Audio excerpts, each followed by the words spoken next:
अध्याय 20 प्रारंभ. श्री गणेशाय नमः. जय जयाजी रुक्मिणीवरा.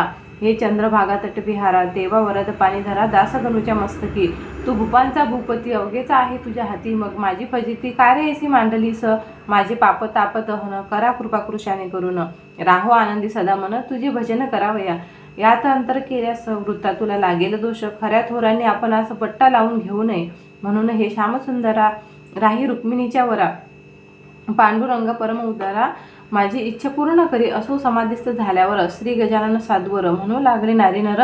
आता काय या शेगावी, शेगावीचा ज्ञान गबसती. असता गेला निश्चिती. आता काय तेथे माती राहिली आहे निव्वळ. समुद्राचे आटल्या नीर वा पुष्पतरूंचा गेला भर. कोण त्यांचे करणार कौतुक या जगामध्ये. आता खेपा शेगावात करणे आहे की निमित्त. देव नसता देव्हाऱ्यात माळा बांधणे व्यर्थची. असे कित्येक बोलती परिती असे साच भ्रांती. महाराजांची दिव्य ज्योती अदृश्य आहे तेच ठाया. जेवी इंद्रायणाची तिरी ज्ञानेश्वर समाधिस्थ जरी. ते आहेत भेटले परी तेच ठाई भाविका. तैसीच शेगावात श्री गजानन स्वामी समर्थ. ऐसा जयांचा सिद्धांत दर्शन त्यांना तेथ होते. ते विषयीची एक कथा सांग तुम्ही येथ आता. गणपत कोठाडे नामे होता एक भाविक गृहस्थ. हा रायली कंपनीचा एजंट शेगाव दुकानीचा. नित्यनेम होता त्याचा दर्शनाचा श्रोते हो. अस्तमानी प्रति दिवशी यावे त्याने मठासी. वैसून या समाधीपासी स्तवन करावे एकनिष्ठे. एकदा ऐसे वाटले त्यास अभिषेक करून समाधीस उद्याच्या विजयादशमीस ब्राह्मण भोजन घालावे. केली सर्व तयारी अभिषेकाची साजिरी. शिदा मठाभितरी धाडेला मोठ्या प्रमाणात. तै कांता म्हणे, हो प्राणनाथा, हे तुम्ही काय करता. हाड नाही तुमच्या हाता खर्च करण्याच्या बाबतीत. उद्या आहे विजयादशमी म्हणून पोराबाळांशी कपडे अलंकार अंगाशी करून घाला काहीतरी. हे अभिषेक ब्राह्मण भोजने वरचेवरीनं योग्य करणे. दिली आपण ईश्वराने 4 पोरे बाळे हो. फुटका म्हणेना अंगावरती. मी लंकेची पार्वती. गृहस्थाची ही का रीती. संचय करावा धनाचा. हे कांतेचे भाषण गणपतरावानं रुचले जाणं. तो म्हणे, प्रपंचाहून श्रेष्ठ परमार्थ वाटे मला. तोच त्याच्या कांतीशी स्वप्न पडले रात्रीशी. उगेन छडीपतीशी. तो करतो ते करू दे. त्यात तुझ्या बापाचे काय जाते सांग साचे. प्रेम अशाश्वत्वाचे वेडे हे बाळगू नको. यामध्ये न काही सार. धन भूची भूमीवर येते मात्र बरोबर पाप पुण्य मानवाच्या. अभिषेक ब्राह्मण भोजन हे परमार्थिक आहे पुण्य. त्याच्यासाठी वेचिला धन ते न जाय अनाठाई. पेरलेल्या बीजापरी त्याची स्थिती होते खरी. म्हणून सांगतो तुला पुरी अडथळा त्या करू नको. ऐसा पाहून स्वप्नास सांगती झाली पतीस. तेने गणपतरावास हर्ष झाला विभूत हो.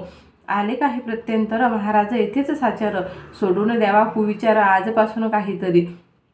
मुळे बाळ कोणाची, धनदौलत कोणाची. तू न वाही चिंता त्याची, ते अवघे समर्थाचे. असो गणपतरावाने पूजन केले आनंदाने. त्या दसऱ्याच्या मुहूर्ताने खर्चही केला अत्युत्तम. या गणपतरावाची निष्ठा समर्थापदेसाची. जडली शुद्ध स्वरूपाची होती पहिल्यापासून. लक्ष्मण हरी जांजळाला ऐसाचा अनुभव एक वेळा. बोरबंदरावरी आला तो एका सांगतो. काही कामानिमित्त लक्ष्मण गेला मुंबईत. हा समर्थाचा होता भक्त पहिल्यापासून विभूत हो. घरच्या काही कटकटीने वैताग त्याच्या घेतला म्हणे. काही व्यापारासंबंधाने आला होता मुंबईस. असो बोरीबंदरावरी लक्ष्मण आला जाया घरी. तो आगगाडीच्या धक्क्यावरी एक भेटला परमहंस. अजानुबाहू उंच बाधा दृष्टी नासाग्रसी. सदा ओंकाराचा सर्वदा जप चालला त्याच्या मुखी. तो बोलला लक्ष्मणास, तू गजाननाचा आहेस शिष्य. ऐसे असून हताश का होतोस कळेना. तू आपल्या जेव्हा घरी पुण्यतिथी केलीस खरी. 400 पानांची तयारी करून अमरावतीला गोपाळराव पेडकर आणि बापट मास्तर यांचा कैसा प्रकार घडला तो आन मना. पुत्रशोक बापटासी झाला असून प्रसादासी. तो तुझ्या गेहासी आला होताना सांगते. पेडकरांचे भाषण भले सांग कशाने राहिले. अरे पेठकरांचे ब्राह्मण भले सांग कशाने राहिले. अरे गजानन स्वामी गेले त्या उभयंताच्या स्वप्नात. उपदेश करून दोघांस आणले होते प्रसादास. हे कैसे विसरला असं सांग मला. वेळी खुनेच्या गोष्टी ऐकून साशंक झाला लक्ष्मण. म्हणे, हा असावा कोण हे काही कळत नसे. लक्ष्मणे त्या संन्यासाला आदरे नमस्कार केला. तो पाहता पाहता गुप्त झाला. बोरीबंदर स्टेशन असे. मग लक्ष्मण येऊन घरी वागू लागला पहिल्या परी. प्रतिवर्षी आपल्या घरी पुण्यतिथीचा प्रारंभ केला. अवधूत जयराम खेडकरासी राहित साहित गावासी. भेटले झाले पुण्यराशी संन्यासाच्या वेशाने. एक माधव मार्तंड जोशी कडंबाव कसूर ग्रामासी. आला मोजणी करावयासी जमिनीची श्रोते हो. हा सरकारी नोकर होता रेव्हेन्यू ऑफिसर. त्याचा गजानन साधूवर पूर्ण होता भरवसा. दिवसभर मोजणी केली. पुढे पुढे त्यास इच्छा झाली अस्तमानाचे समयाभली शेगावस जाण्याची. आज गुरुवारचा आहे दिन, घेऊ समर्थाचे दर्शन ऐसा विचार करून आज्ञा केली शिपायाला. जोड आपुली वेगे दमनी जाऊ शेगावा लागून. रात्र तेथे काढून येऊ सकाळी परत पुन्हा.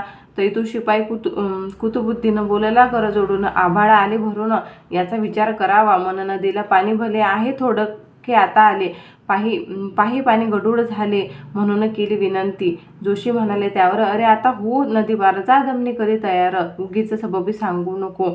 शिपायाने जोडली दमनी आला लगेच घेऊन. जोशी आत बैसून जाऊ लागला शेगावा. दमनी घातली नदीत तो पाणी आले अकस्मात. जाण्या पहिलं तटाप्रत अवसर नाही राहिला. झंझावत बळावला कडकडात करी चपला. मन नदीला पूर आला क्षणा माझे भयंकर. मेघ वर्ष मुसळधारा झंझावात सुटला खरा. शेतकऱ्याची छपरा तो उडवू लागला हो. शिपाई म्हणे कुतुबुद्धीनं साहेब येथेच आले मरण. तुम्हा आम्हा लागून उपाय असे आता नसे. तै माधव मार्तंड जोशी घाबरे झाले निजे मानसी. बाहू लागले समर्थासी करुणायुक्त वचने. हे समर्थ गजानना रक्षणा आमुच्या करी प्राणा. अशा संकटी तुझ्या विना त्राता कोणी आम्हा ते.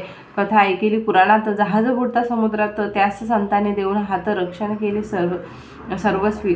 तूही संत असामान्य ब्रह्मवेता करुणा घन करी आमुचे रक्षण. येऊन या पुरामध्ये दमनीत आले जीवन बैल गेले घाबरून.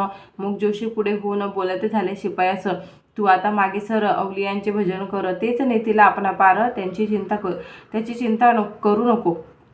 जोशी म्हणाले समर्थ अगाध आहे तुझी सत्ता. वाटेल ते करी आता. तारी अथवा मारी आम्हा. कासरा दिला सोडून दोघांनीही मिटले नयन.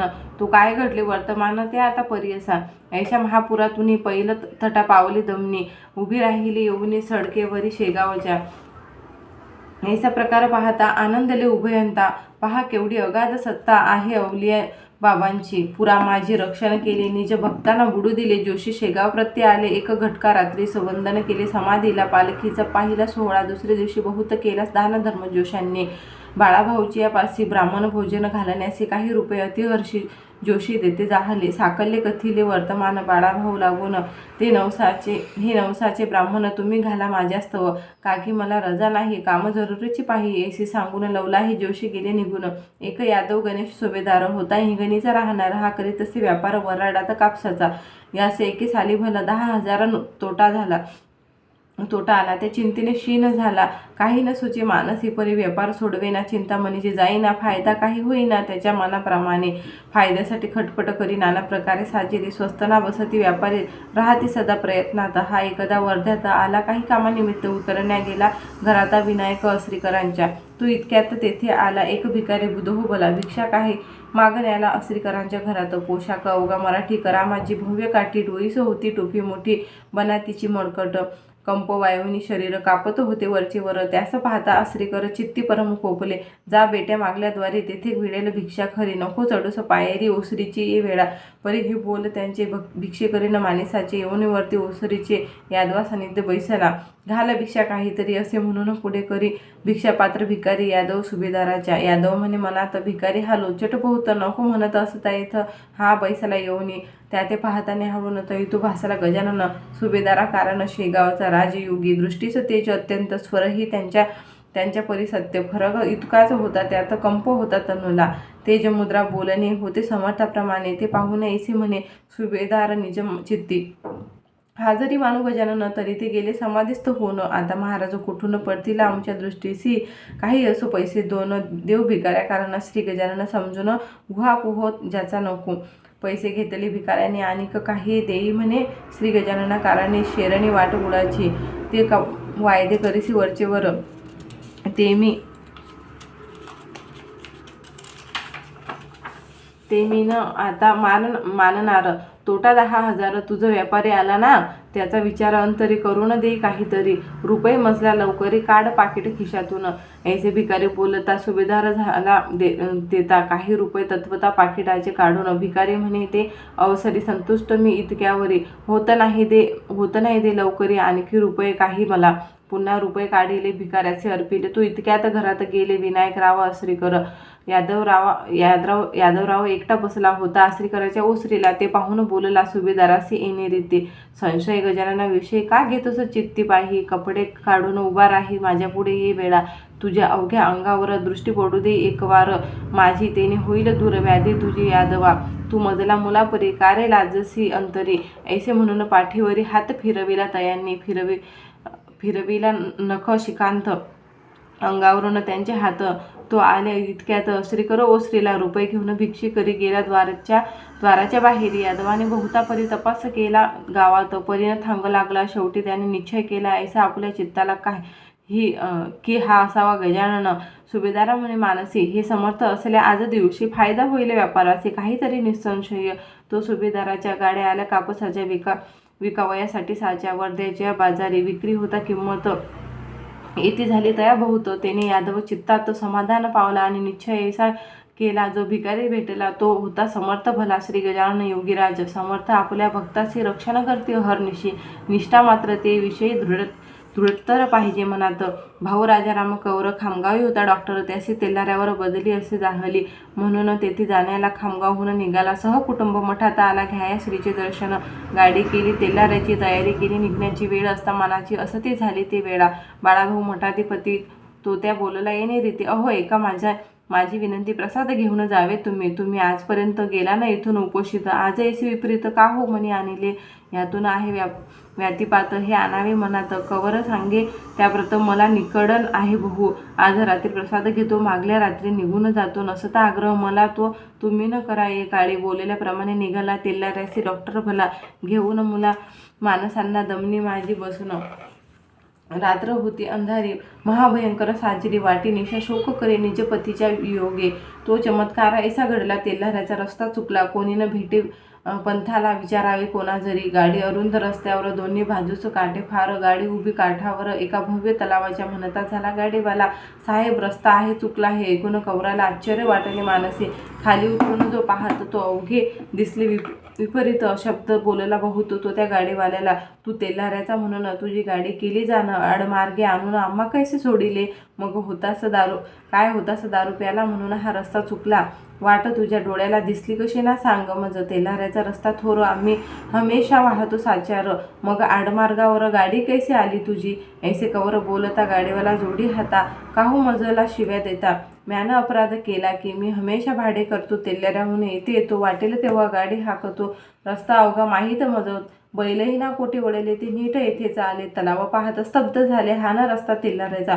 मग कवर समजला मनात हे समर्थाचे आहे कृत्य. प्रसाद घेतल्या विरहित काकी मी निघालो.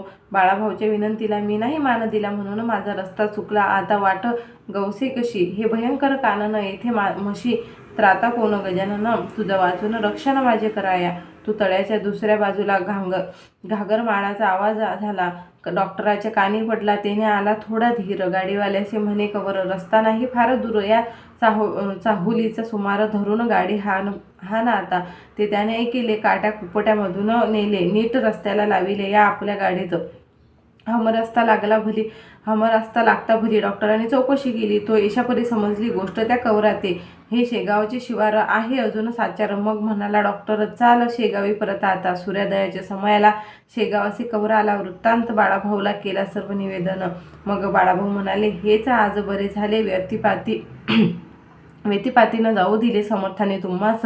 आज प्रसाद ग्रहण करा. उद्या जा तेल्हारा. करू नये कधीच खरा प्रसादाचा इन्कार. समर्थाचे तुम्ही भक्त म्हणून तुम्हा आणले परत.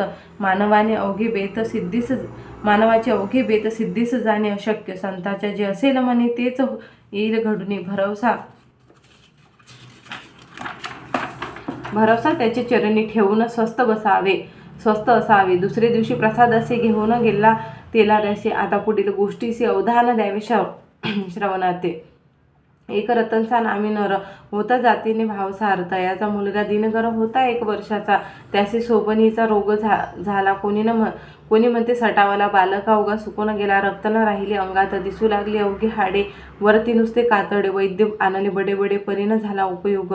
मुलगे रडता राहीना. दूध पाणी घेईना. जोर मुलीचे सोडीना. पाहा तयाच्या तनुते. वैद्य म्हणती रतनसासी आता औषध न देई असे हा तुझ्या हाताशी लागणे आहे अशक्य. शक्काशक्य विचार सुज्ञ करावा निरंतर. उगीच पूल सागरावर बांधावया जाऊ नये. ऐसे बोलून रतन सारडू लागला ढसाढसा. शेवटी विचारा त्याने ऐसा केला आपुल्या मानसी, एवी तेवी मरते पोरं माझे आता साचार. पाहू करून एक वार उपाय हा शेवटचा. दिनकराचा अंतकाळ आला होता अतिजवळ. घरची माणसे सकड लागली श्रोते रडावया. हातपाया गार झाले, नेत्र तेज मंदावले. मनगटाने सोडिले ठिकाण पहा नाड्यांनी. ऐशा स्थिती माझारी रतनसाने पुत्र करी घेऊन ठेविला असे द्वारे नेऊन या समर्थाच्या. आणि केला त्यासी नवस, पुत्र माझा उठल्यास शेरणे वाटेन तुम्हास मी 5 रुपयाची. तुम्ही पावले अवघ्याला त्याचा अनुभव द्यावा मला. मीही आहे आपुला, माझी उपेक्षा करू नका. माझे मूलद्वारात तुझ्या जरी झाले मृत, तरी अवघ्या वराडात तुझी होईल नाचक्की. अमृतापरी तुझे चरण आले सांगत आम्हा जन. हे स्वामी गजानन कृपा करा या बाला. पुत्र माझा उठला जरी मी डोके पुत्रन माझा उठला जरी मी डोके फोडेन पायावरी. तुझ्या आज निर्धारी ऐसा निश्चय मनीचा. अमृत तुल्य तुझी दृष्टी, त्याची करावी आज वृष्टी. नको करूस मला कष्टी महापुरुष गजानना. त्यास काही वेळ झाला तो प्रकार ऐसा घडून आला. मूल हातपायाला हलवावया लागले, नाडी आली ठिकाणी, रुदन करू लागले जाणे. तो प्रकार पाहून लोक सारे आनंदले. समर्थ कृपा झाल्यावर राहिलो कोठून त्या दर. सूर्याच्या समोर तमाचा तो पाड नसे. दिनकर थोडे दिवसात झाला पूर्वत. नवस असता श्रद्धायुक्त तो फळे हा न्याय असे. दादा कोल्हटकराचा पुत्र राजा नावाचा आहे प्रसाद समर्थाचा. संत कृपा अमोल खरी. कन्या रामचंद्र पाटलाची. चंद्रभागा नावाची. जवान 18 वर्षाची. लाडेगाव सासरजीची. ही असता गरोदर प्रसंग आला दुर्धर. प्रसूतीची वेळ फार कठीण स्त्री जातीला. लाडेगावाहून माहेरी चंद्रभागा आली खरी. प्रसूतीस्तव निर्धारी जनरीतीप्रमाणे. मोठ्या कष्टाने प्रसूती झाली तिची निश्चिती. तोच चंद्रभागेवरती ज्वरी अंमल बसविला. तो होता नवज्वर. थकून गेले डॉक्टर. औषध उपचार केले फार आपल्या मुलीस पाटलांनी. थोडा बहुत गुण आला, व्याधी तितक्यापुरती दबला. परी नव्हता मुळीच झाला नामशेष देहातून. चंद्रभागा आजारी पडू लागली वरचेवरी. एकदा अकोल्या नेले खरी. औषध तिला द्यावया. वैद्य विधाने नाना करती. कोणी नळसंग्रह बोलती, कोणी वैद्य ऐसे म्हणती. क्षय झाला मुलीस या. मेळ एकाचा ना एकाला नाही मुळी लागला. मग पाटलाने विचार केला आता वैद्य गजानन तारो अथवा मारोईसी. अंगारा लावा प्रति दिवशी. तीर्थ द्यावे प्यावयासे समर्थाच्या पायाचे. पिता मोठा निष्ठावंत समर्थावरी अवघा हेत. हळूहळू त्या पोरी प्रत गुण येता जाहाला. तिला उठवत नव्हते शयेशी. ती चाली दर्शनासी. पायी चालत मठासी. हे महत्व अंगाऱ्याचे. निष्ठावंत ज्याचा भाव तयासी पावे देव. उपास्यापदी भाव उपासके ठेवावा. रामचंद्राची अंगना जानकाबाई सुलक्षणा.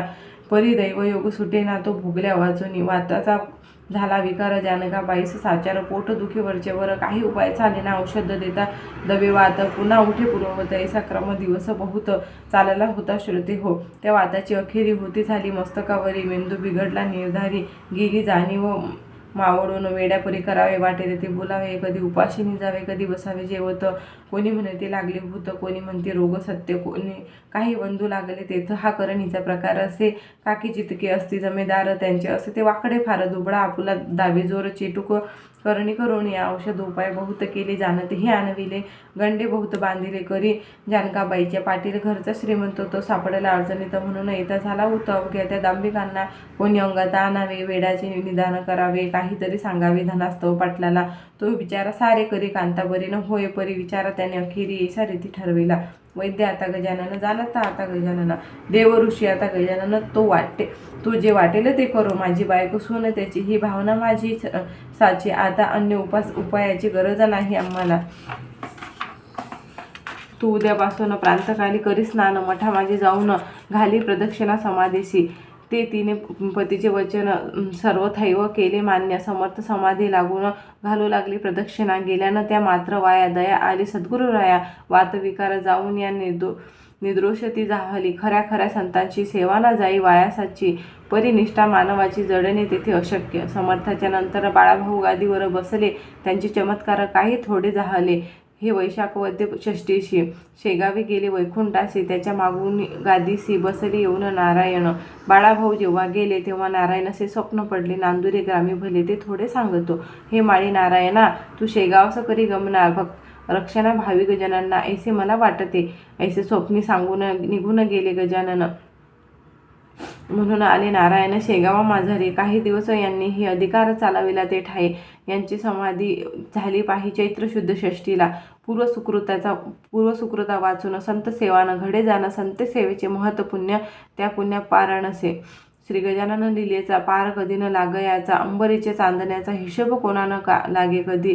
मी अज्ञान पामर मती नाही तिळभर, मग हा लीला सागर मुखी केवी वर्णू हो. त्यांनी जे जे बदलले ते मी कथित केले लेखनीने. अक्षर लिहिले परितेन तिचे सामर्थ्य, ती लेखनी ज्याच्या करी तोच अक्षरे काढी सारी. निमित्ता कारण होते खरे लेखने ती लिहावया तैसेच. येथे झाले मी लेखनीचे काम केले, लिहिते लिहिते स्वामी भले श्री गजानन महाराज. त्यांचे कृपे करून मी हे केले लेखन, येथे माझे मोठेपण काहीच नाही विभूत हो. स्वस्ती श्री दासगण विरचित हा श्री गजानन विजय नामे ग्रंथ. आता आला कळसाप्रत कळसाध्याय पुढे असे. शुभम भवतु. श्री हरे हरापरणमस्तु इति श्री गजानन विजय ग्रंथस्य विशोध्याय समाप्त.